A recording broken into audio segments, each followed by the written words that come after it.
Volvemos a invitar a Clara Ramas, parlamentaria de la Asamblea de Madrid por la formación Más Madrid, doctora en filosofía y persona muy concernida por el movimiento medioambiental, para hablar del escrito dirigido a la Comisión para la Reconstrucción Social y Económica del Parlamento, promovido por entidades como Ecodes y SEO BirdLife y firmado por grandes representantes de la economía, la empresa, la intelectualidad española. Bienvenida.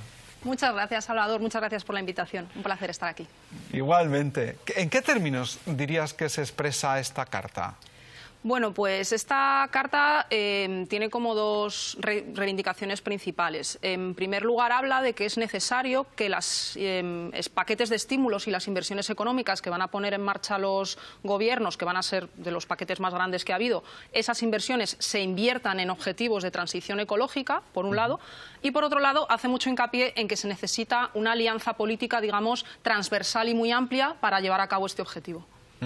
Porque hay quien piensa que, claro, ahora con todo el lío no podemos ponernos a pensar en fin, en el calentamiento y tal, que lo que hay que es que salir del agobio, ¿no? Pues es en realidad todo lo contrario.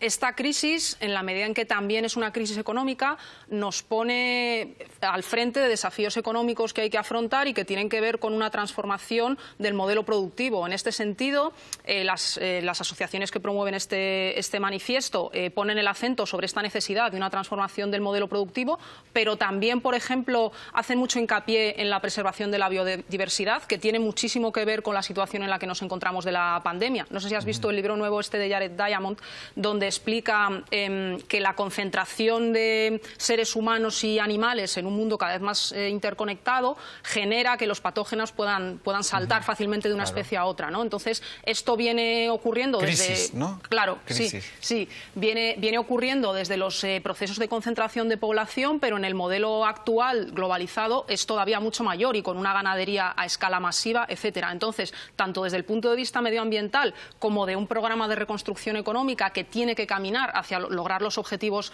de paliar la crisis climática, pues en estos dos sentidos es un asunto especialmente urgente. Y también, por último, y acabo, porque esta crisis sanitaria y también económica nos ha mostrado de algún modo una recuperación del papel del Estado. Nos señala que no puede servir como en otras crisis solamente para recuperar inyectando liquidez a los capitales privados, sino que tiene que ser un Estado, digamos, dirigente, emprendedor, ¿no? Dice Matsukato, para lograr focalizar la inversión en objetivos que redunden en el bien social y que a veces no siempre van ligados con las lógicas del corto beneficio a corto plazo. De hecho, yo creo que era Chomsky, ¿no?, quien ha dicho que una de las evidencias, ¿no?, del coronavirus es eso, ¿no?, es que se ha hecho dejación de determinados en fin, deberes públicos y que como consecuencia está siendo más grave de lo que debería haber sido, ¿no?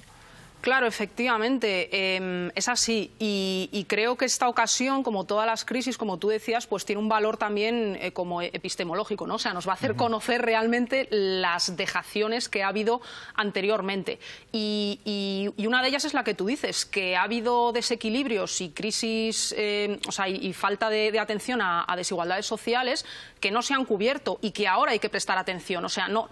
Se hace a veces como una crítica, ¿no?, de las preocupaciones verdes son algo elitista, ¿no?, que solamente sirven cuando las cosas van muy bien o que no atienden a los problemas reales de la gente. Pero es todo lo contrario, porque la crisis climática, la contaminación, las malas condiciones de salubridad afectan precisamente, sobre todo, a las poblaciones más vulnerables, ¿no? Esto es una cosa que Ocasio-Cortez siempre dice. Son los niños del Bronx que tienen asma porque no pueden respirar o son los de las poblaciones industriales que beben agua contaminada. Entonces, la pata, digamos, de justicia social y la pata de transición ecológica tienen que ir unidas. ¿Qué tipo de personas han firmado esta carta? Porque es muy diverso, ¿no? Sí, sobre todo es lo que tú dices, es un espectro muy amplio. Hay desde políticos hasta empresarios, representantes, podríamos decir, del gran capital, ¿no?, de algunos bancos, sindicatos, empresarios, algunos miembros de ONGs y tercer sector. Y bueno, hay dos ausencias que sí me parece que habría que reseñar. Una es que de las 5 organizaciones ecologistas que forman lo que se llama el G5, ¿no?, las 5 grandes, solamente solamente lo firma SEO, las otras 4 no. Esto me parece, bueno, quizás significativo. Recuérdanos quiénes son los... Pues a ver si me... son algunas, la WWF, sí. Ecologistas en Acción, Amigos de la Tierra y me falta una... Bueno, eso. ¿Y por qué no han firmado? A ver, aquí entraríamos un poco en un debate un poco más amplio, que si quieres, o pensaba que luego íbamos a comentar también, que es un poco, digamos, la cuestión del greenwashing, ¿no? O el capitalismo verde. Desde algunos sectores entienden que estas medidas de lo ecológico y lo verde se pueden utilizar como una especie de maquillaje para mantener un sistema económico y productivo neoliberal que sigue siendo el mismo. Entonces las asociaciones, el movimiento ecologista siempre ha denunciado que esto no es un lavado de cara, sino que es una transformación integral de las medidas y del modelo productivo que tenemos. Entonces, este acuerdo es como muy genérico, sí que tiene alguna referencia a medidas de inclusión social, pero es muy amplio, pero ahora va a haber una pelea política, que es cómo se traduce, cómo se anuda con las cuestiones de justicia social y qué modelo, digamos, de capitalismo nos deja. Entonces aquí el movimiento ecologista tiene mucho que decir. Y por otra parte, otra ausencia reseñable que me parece es que el único partido político que no, nosotros lo hemos firmado, por ejemplo, el único partido que no lo ha firmado es Vox, que como sabes intentan llevar una línea suave de negacionismo climático, que en España no existe, ¿no? Como en Estados Unidos no tiene relevancia, pero bueno, sí me parece significativo que es el único partido que quiere estar fuera del consenso social que ahora mismo existe. ¿Y qué expectativas crees que tiene de ser escuchada, de ser tenida en cuenta esta...? Pues en España creo que en general hay una coyuntura bastante favorable y que la conversación política gira en torno a estos temas. Por ejemplo, en Europa, ¿no? Sí, por eso, en Europa era impensable, no sé, pensemos por ejemplo en el papel que tienen los verdes, ¿no? En la política alemana y en el choque contra la ultraderecha que está habiendo, o sea, prácticamente la socialdemocracia tradicional en muchos países europeos está en crisis y los nuevos intentos de política verde, de nueva política, pues tienen como receptividad, ¿no? Y se pueden hacer elecciones llevando esto como programa electoral. En el caso concreto de España, además, creo que hay algunas condiciones para que debiera ser bien recibido, o debería ser así. En primer lugar, porque somos uno de los países más afectados por la crisis climática, por la situación también, ¿no? De la latitud en la que estamos, nos afecta especialmente la subida de temperaturas, bueno, en fin, la crisis climática en su conjunto. Y luego también porque a nivel de la inserción internacional de España en los mercados, si España emprende una transición ecológica ambiciosa, España es una potencia en energías renovables, lo es en sol, lo es en viento. Entonces, España es que tiene que recoger este testigo. Y luego hay otra pata donde yo también diría que en España debe y puede recogerse, y es que España, además de energías renovables, España es también una potencia agrícola. España es la huerta de Europa. Tú basta ir a un supermercado en Holanda o en Alemania y las bandejas de fruta vienen de aquí. Y quienes hemos estado fuera es que siempre lo vemos. Entonces, hay toda una posibilidad de potenciar ese sector de productos frescos de altísima calidad, como hay en pocos lugares de Europa, y generar también un modelo de vida que va más allá, que no es algo solamente económico, y que tiene que ver con lo eco y lo biológico, por supuesto, pero también con la proximidad. Anoche hicisteis un programa precioso en la 2, que lo estuve viendo, sobre los huertos en Francia. No sé si lo pudiste ver. Y allí contaban mucho esta idea de que la mayoría de gente entiende que tiene que tener pues un pequeño huerto, o que ocuparse de producir comida de cercanía, comprar en el mercado a productores cercanos. En Europa esta cultura, ¿no?, como de la producción de proximidad, está mucho más desarrollada, y creo que en España, con el potencial agrícola que tiene, unido además también a la cuestión de la gastronomía, en fin, se podría realizar como una cultura sostenible, ecológica, de proximidad, de productos saludables, de cercanía, que creo que tiene un potencial inmenso. Eres optimista, ¿no? Moderadamente optimista en este aspecto, ¿no? Intentamos, sí, por lo menos a nivel de voluntad, que no quede, sí. Y luego en Estados Unidos, ¿no?, digamos, la representante de todo este nuevo modo de ver las cosas, en cierto modo, es esta Alexandra, ¿no? Sí. Alexandra Ocasio-Cortez. Sí.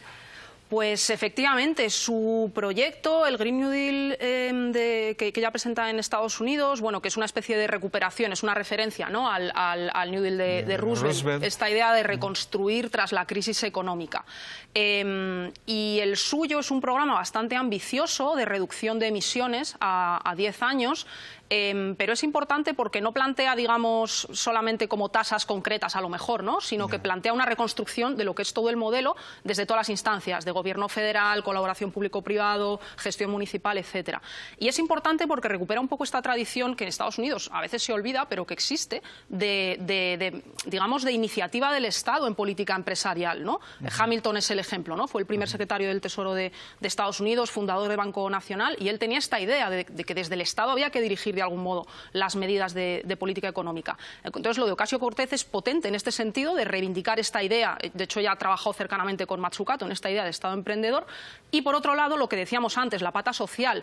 Esto no funcionará si la transición ecológica no presta atención a los más desfavorecidos. Y el ejemplo, los chalecos amarillos en Francia.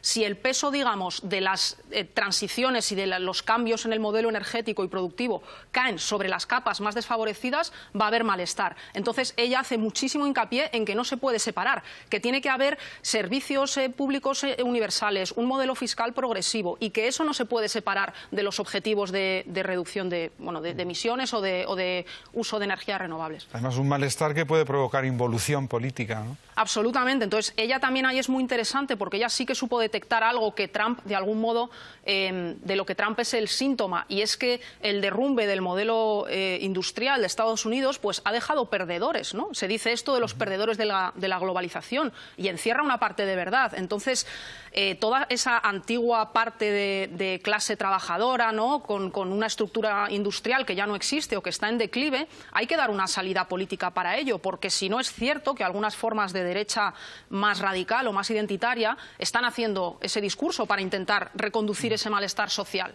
En España, desde luego, no es el caso, ¿no? Que Vox tiene un discurso más tradicionalmente neoliberal, pero en otros países sí. Entonces es importante darle voz a esos olvidados, ¿no? A esos perdedores de la globalización, dice Guy Louis, para que no redunde en una salida política, digamos, involutiva o reaccionaria.